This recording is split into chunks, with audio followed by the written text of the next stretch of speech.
राष्ट्रीय प्रवक्ता, पूर्व केंद्रीय मंत्री, बिहार के पूर्व मंत्री शहनवाज हुसैन जी का नाम आता है यौन शोषण में।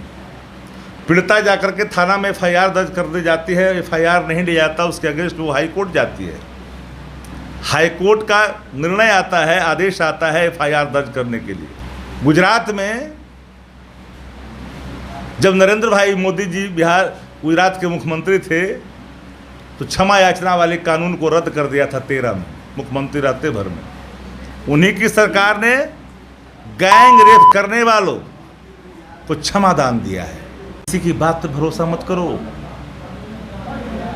नेशनल क्राइम ब्यूरो की रिपोर्ट उठा लीजिए और किस साल में, किस महीने में कितने मामले दर्ज हुए, कितने एफआईआर हुए, कितने बैंक डकैती हुए, कितने अपहरण हुए, ये सभी चीज़ें दर्ज होती है रिकॉर्ड में। वो सही होगा। Bharatiya Janata party national crime bureau नहीं है। राम नारायण मंडल उनके मंत्री, उनके बेटा अगर न्यस्त लेकर के बेतिया में लहराता हो, कोई चर्चा नेशनल मीडिया, गोदी मीडिया किया है, डिबेट चलाया है। पत्रकारों की हत्या मधुबनी में हो जाती है, संलिप्तता बीजेपी के नेताओं की आती है, किसी ने चर्चा चलाई है इस पर गोदी मीडिया? आरटीआई कार्यकर्ता की मोतिहारी में हत्या होती है, भाजपा की संलिप्तता आती है, क्या चलाई है क्या? आप उधर मत जाओ। दिल्ली की पुलिस भारत सरकार के गृह मंत्रालय के अधीन आता है।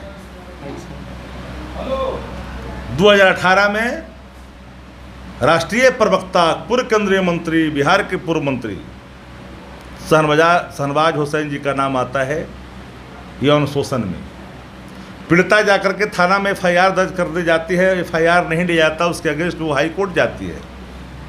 हाई कोर्ट का निर्णय आता है, आदेश आता है एफआईआर दर्ज करने के लिए। भाजपा पर जो इस तरह के दाग होते हैं उनके अनुराग का विषय होता है, क्योंकि कई लोग इस अनुराग के साक्षी रहे हैं। गुजरात में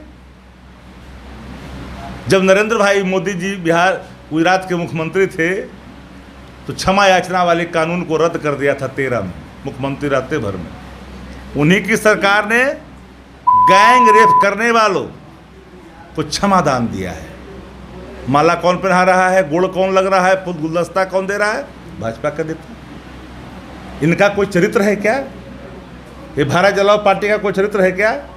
वही बीजेपी सरकार है या बिहार में कोई कानून राज नहीं है, क्योंकि कानून मंत्री ही अगर कानून का राज नहीं होता तो भाजपा का नेता वक्तव्य नहीं दिए होते इत्मीनान से। कानून के राज इस बात के परिचायक हैं कि महफूजियत के साथ अपनी बातों को स्वतंत्र रूप से रख रहे हैं और गोदी मीडिया उसको उछाल रही है। जो कल तक गोदी मीडिया इन सवालों को लाइन, आज हेडलाइन कौन तय कर रहा है जी? जो सो गए थे, जो गुलाम बन बैठे थे, जो सत्ता की चाकरी कर रहे थे, वो लोग ज़्यादा व्याकुल है ना। फिर कार्तिकेय जी पर क्यों इतना आरोप लगा रहे हैं? अरे हम तो पूछ रहे हैं, आप पर आरोप लगा रहे हैं कि आपने गलत काम किया है। अब सफाई देते रहिए। सर उन पे कहा जा रहा था कि जिस दिन सर पेशी हो रही थी सिलेंडर, उसी दिन सर शपथ ग्रहण समारोह सर हुआ था। इसके समय कानून समझते हैं, सीआरपीसी समझते हैं। अगर सीआरपीसी नहीं समझते हैं तो सीआरपीसी का अवलोकन कर लेनी चाहिए, और सीआरपीसी अगर समझ जाइएगा तो आपको परेशानी पत्रकारिता करने में नहीं होगी और कोई सवाल को उठाने में, लेने में भी नहीं होगी। और मैं खुले तौर पर कहता हूँ कि सबको यह जानने का अधिकार है कि आखिर क्या कारण है जो हाय तौबा मचाई जा रही है इनके बारे में, कार्तिक सिंह के बारे में। मैंने शुरू में ही कहा कि इनका नाम एफआईआर में नहीं है दर्ज, चौथे पृष्ठ में है साफ कि इनका नाम नहीं है। हाईकोर्ट क्या कहता है? हाईकोर्ट जो कहता है उसको पढ़ लीजिए एक बार। हाईकोर्ट कहता है कि cognizance has been taken relying on the statement of the victim recorded under section 164 of the CRPC, when the victim in his statement has not even taken the name of the petitioner. Thus it is submitted that the order taking cognizance is mechanical when police has already submitted final form. क्या बच जाता है? क्या बचता बता दीजिए। जब FIR में नाम ही नहीं, तफ्तीश में सत्ता पा ही नहीं गई, जिस कोर्ट ने सम्मन किया बेलेबल वारंट का, बेलेबल सम्मन किया था। अच्छा, बेलेबल किया, उसके खिलाफ वो चले गए, 1 सितंबर तक मिल गया। है तो मचा कौन रहा है जी? रविशंकर प्रसाद जैसा कानून मंत्री जब बात करे तो हमारा दिमाग ही खराब हो गया। इसलिए देश के प्रधानमंत्री ने उनको हटा दिया कि केयर टेकर को क्या बना दिए थे, जो ठाकुर प्रसाद जी का केयर टेकरी करता था उनका स्मारक का, तब ना देश के प्रधानमंत्री को हटाए वहाँ से। ये लोग अफवाह मियाँ है, इन पे भरोसा मत करिए। झूठा आरोप लगा रहा है इसका मतलब। अब प्रमाणित हो गया ना। पत्रकारिता करिए सर एक चीज़ और तो सर, मूल चीज़ों को, मूल प्रश्न की वास्तविकता की पहचान कर लीजिए एक बार।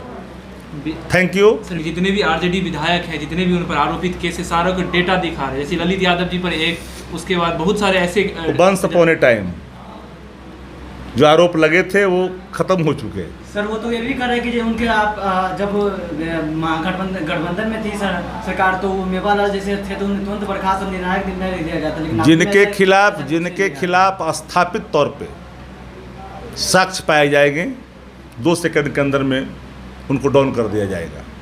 न हम फंसाते हैं न बचाते हैं। जो बचाएंगे वह भी कानून के शिकंजे में होंगे, जो फंसाएंगे वह भी कानून के शिकंजे में होंगे। कानून स्थापित होता दिखेगा, न क्राइम से, न करप्शन से, न कम्युनिज्म से कोई कंप्रोमाइज नहीं। Thanks for watching Rebel News India. Stay tuned for more updates.